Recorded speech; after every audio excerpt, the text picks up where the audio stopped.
Doctor अक्सर x ray करवाने की सलाह देते हैं।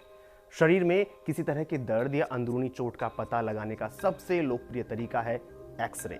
काले रंग की फिल्म पर दिखती शरीर की हड्डियों से यह पता लगाया जाता है कि कहां पर चोट आई है और वो चोट कितनी गंभीर है। ये बेहद जरूरी एक्सरे आज हमारे जीवन में आम सा हो गया है। 18 जनवरी 1896 को पहली बार एक्सरे मशीन को आधिकारिक तौर पर जनता के सामने पेश किया गया था। लेकिन क्या आपको पता है ये एक्सरे की शुरुआत अनजाने में हो गई थी?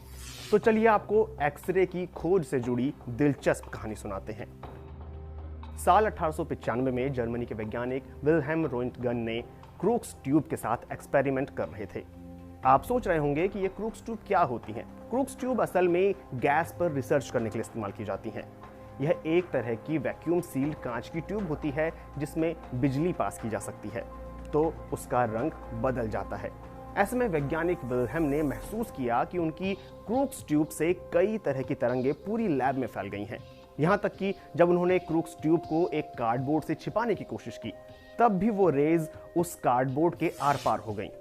विल्हेम यह देखकर काफी हैरान रह गए। उन्होंने इन रेज को नाम दिया एक्सरे। ये नाम रखने की एक वजह यह थी कि विल्हेम को पता ही नहीं था कि इन रेज का नाम क्या रखा जाए, तो उन्होंने इन्हें एक्स नाम दे दिया। विल्हेम ने अपने एक्सपेरिमेंट को एक कदम आगे बढ़ाते हुए रेस को अपनी पत्नी के हाथ से गुजारा, और उसके बाद जो हुआ उसे देखकर तो वो हैरान ही रह गए।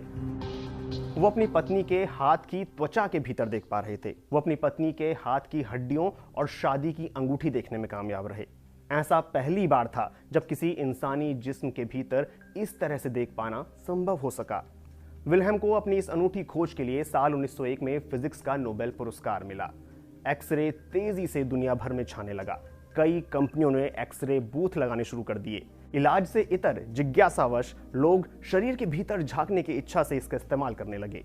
एक्सरे की दीवानगी इस हद तक बढ़ी कि जूतों की दुकानों पर एक्सरे करके लोग अपने पैर के हिसाब से जूते खरीदने लगे।